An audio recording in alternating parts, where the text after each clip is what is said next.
Hello viewers, आप सबका स्वागत है फिनिक्स बी लीगल चैनल में। ये बहुत ही इंपॉर्टेंट होता है कि जब भी हम कोई केस फाइल करते हैं एज ए प्लेंटिफ, तो रिक्वायरमेंट होती है कि आपका जो भी अवर्मेंट्स मतलब जो भी आपका केस होता है वो बहुत ही आपको तरीके से बताना होता है। स्पेसिफिकली आपको बताना होता है कि क्या चीज़ की आप डिमांड करें, आपके साथ में क्या हुआ है, और साथ ही साथ में उस चीज़ को आपको प्रूव भी करना पड़ता है। ये बहुत बार हम बोलते हैं कि कोई भी तरह का वेग स्टेटमेंट अगर हम बना रहे हैं अपने केस में, तो वो आगे जाके अपने को ही नुकसान करता है। और यही बात को लेकर आज का जो केस लॉस हम लेकर आ रहे हैं, जिस पे जो सुप्रीम कोर्ट का जो केस लॉस है, जिसके बारे में डिटेल डिस्कशन करेंगे, जो स्पेसिफिक रिलीफ एक्ट को लेकर हो रहा है। और यहाँ पे सुप्रीम कोर्ट ने बहुत क्लियरली बोला है कि आप जो भी मांग रहे हो कोर्ट से, वो बहुत ही आपको स्पेसिफिक मांगना चाहिए कि आपकी प्लीडिंग्स जो होती है, मतलब आप अपना जो केस जो बना रहे हो वो आपको तरीके से बनाना है। तो चलिए आज इस केस लॉस के बारे में जानते हैं, बहुत इंटरेस्टिंग है। यहाँ पे हम स्पेसिफिक रिलीफ एक्ट क्या होता है उसके बारे में भी थोड़ा जानेंगे, और किन किन सर्कमस्टांसेस में इस लॉ का हम उपयोग कर सकते हैं इसके बारे में भी जानेंगे, साथ ही साथ में केस लॉ के बारे में। तो चलिए वीडियो को स्टार्ट करते हैं। वीडियो को स्टार्ट करने से पहले प्लीज़ लाइक शेयर सब्सक्राइब जरूर कीजिएगा। सब्सक्राइब करना मत भूलिएगा, लाइक करना मत भूलिएगा अगर आपको चैनल अच्छा लगता है तो। साथ ही साथ में फिनिक्स बी लीगल की अपनी एक वेबसाइट है जो कोर्ट से लेके कॉर्पोरेट तक का सारी तरह का फॉर्मेट प्रोवाइड करवाता है, खासकर लॉयर्स लोगों को। तो कोई भी तरह का अगर आपको फॉर्मेट चाहिए, प्लीडिंग्स चाहिए या पेटिशन चाहिए, एग्रीमेंट्स चाहिए या फिर कोई भी तरह का कॉन्ट्रैक्ट चाहिए, तो आप इस वेबसाइट पे जा सकते हैं और यहाँ से आप ले सकते हैं। तो चलिए वीडियो को स्टार्ट करते हैं। सबसे पहले हम जानने समझेंगे कि स्पेसिफिक रिलीफ एक्ट है क्या। देखिए, जो स्पेसिफिक रिलीफ एक्ट था, सबसे पहले हमारा कॉन्ट्रैक्ट एक्ट था। कॉन्ट्रैक्ट एक्ट से ये एक्ट निकल कर आया है। तो पहले कॉन्ट्रैक्ट एक्ट का ये वन ऑफ द पार्ट हुआ करता था स्पेसिफिक रिलीफ एक्ट, लेकिन बाद में इसको अलग कर दिया गया है। तो बेसिकली ये स्पेसिफिक रिलीफ एक्ट उन चीज़ों पे डील करता है जहाँ पे दो पार्टीज़ होती हैं। ऑब्वियसली कॉन्ट्रैक्ट होना तो ज़रूरी होता है, इसमें दो पार्टियाँ होती है और दोनों ही पार्टी की अपनी कुछ ड्यूटीज़ और रिस्पॉन्सिबिलिटीज़ होती है उस कॉन्ट्रैक्ट को लेकर। जब भी कोई एक पार्टी अपना टाइप का जो ड्यूटी होता है वो तरह से परफॉर्म नहीं करता है या कंप्लीट नहीं करता है, तो दूसरी पार्टी के पास में राइट होता है अंडर स्पेसिफिक रिलीफ एक्ट की कोर्ट में जाकर उसकी जो ड्यूटी है, रिस्पॉन्सिबिलिटी है, उसको करवाए। ठीक है, तो ये काम है बेसिकली स्पेसिफिक रिलीफ एक्ट का। अब ये कहाँ पे यूज़ होता है? जैसा मैंने कहा, ये कॉन्ट्रैक्ट्स पे यूज़ होता है। तो कौन तरह के कॉन्ट्रैक्ट्स होते हैं?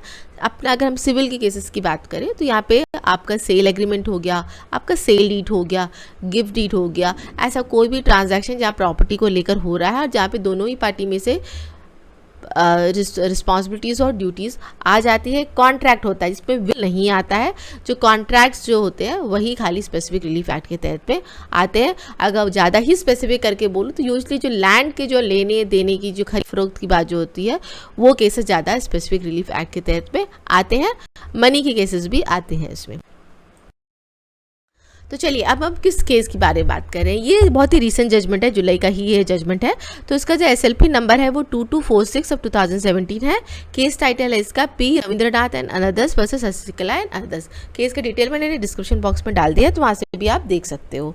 चलिए हम आ जाते हैं फैक्ट्स ऑफ द केस को लेके। स्पेसिफिक रिलीफ एक्ट के जो केसेस के जो फैक्ट्स होते हैं यूजली सिमिलर ही होते हैं, क्योंकि बात होती है यहाँ पे एग्रीमेंट की। तो यहाँ पे भी एग्रीमेंट हुआ था, सेल एग्रीमेंट हुआ था, कुछ पैसे दे दिया गया था और 3 महीने के अंदर में रजिस्ट्रेशन करने की बात हुई थी। लेकिन अधिकतर हमारे केसेस में क्या होता है, हम जिसे ज़मीन खरीद रहे होते हैं वो अपना पार्ट ऑफ परफॉर्मेंस परफॉर्म नहीं करता। मतलब जिससे हम ज़मीन खरीद रहे हैं, जिसका ज़मीन है, वो सेल डीड करने नहीं आता है। लेकिन इस केस में उल्टा हुआ, जो ज़मीन खरीद रहा था वो जो अमाउंट पैसे उसको जो टाइम तक देने थे वो नहीं दिया, ना ही वो सेल डीड के लिए वो आ गया। तो बीच में कुछ स्टोरीज़ बनी कि कुछ तरह का गवर्नमेंट की तरफ से बैन है उस तरह की ज़मीन को सेल डीड करने का, और वो एडवांस भी टाइम से नहीं दिए। तो ये मामला फिर कोर्ट पे पहुंचा, कोर्ट से फिर ये मामला होते हुए आपका सुप्रीम कोर्ट में आया। तो सुप्रीम कोर्ट ने प्लीडिंग्स पे क्या स्पेसिफिक बात बोली है? तो सुप्रीम कोर्ट ने ये बताया कि प्लीडिंग्स के बारे में कि खासकर जो स्पेसिफिक रिलीफ एक्ट की अगर हम बात करें तो यहाँ पे कोर्ट ने बोला कि जो स्पेसिफिक रिलीफ एक्ट का जो स्कोप जो होता है ये बहुत ही स्पेसिफिक होता है, बहुत ही लिमिटेड होता है। इसमें बहुत चीज़ें बताने की ज़रूरत नहीं होती है, इन द सेंस कि देखिए अगर हम एक दूसरे तरह का प्लेंट फाइल कर रहे हैं, कोई टाइटल सूट अगर हम फाइल कर रहे हैं, तो उसमें हमें बहुत सारी कहानी बतानी होती है। ठीक है, कहानी बहुत ही लंबी चौड़ी हो सकती है।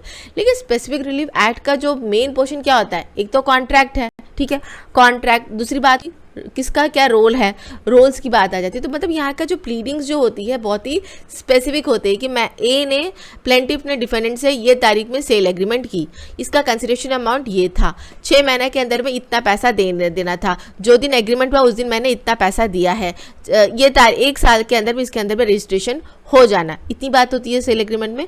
और उसी को आपको प्लीडिंग्स में डालना पड़ता है कि किसने अपना काम यहाँ पे नहीं किया as per the agreement, right.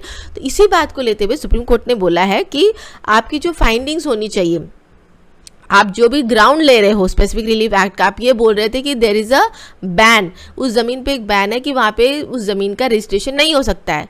क्या आपने इस बैन के बारे में अपने प्लीडिंग्स पे जो आपने केस बनाया उसमें कहीं पे लिखा है? The answer is no. क्या आपने जो इस बैन के बारे में बहुत हल्के से बोल के जा रहे हो, क्या आपने उसको प्रॉपरली डिफाइन किया, जबकि वो सबसे इंपॉर्टेंट फैक्ट था उस पूरे केस का? क्या आपने उसको प्रॉपरली लिखा है? The answer is no.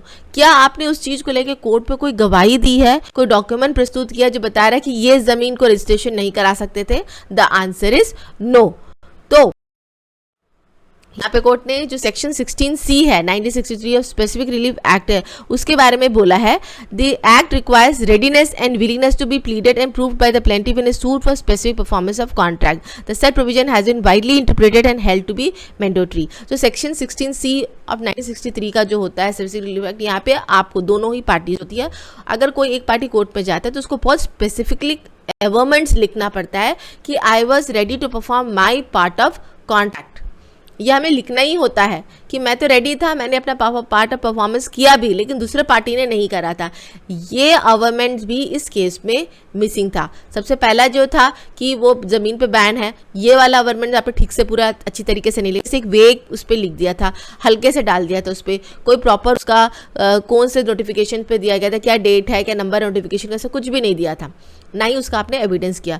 दूसरा, ना ही आपने यहाँ पे कहीं पे लिखा जो रिक्वायरमेंट है, मैंडेटरी रिक्वायरमेंट है आपकी स्पेसिफिक रिलीफ एक्ट की सेक्शन 16 सब क्लॉज 3 के तहत भी, कि आपको लिखना है कि मैं रेडी था अपने पार्ट ऑफ परफॉर्मेंस करने के लिए, मैंने किया भी, लेकिन दूसरा साइड ने नहीं किया।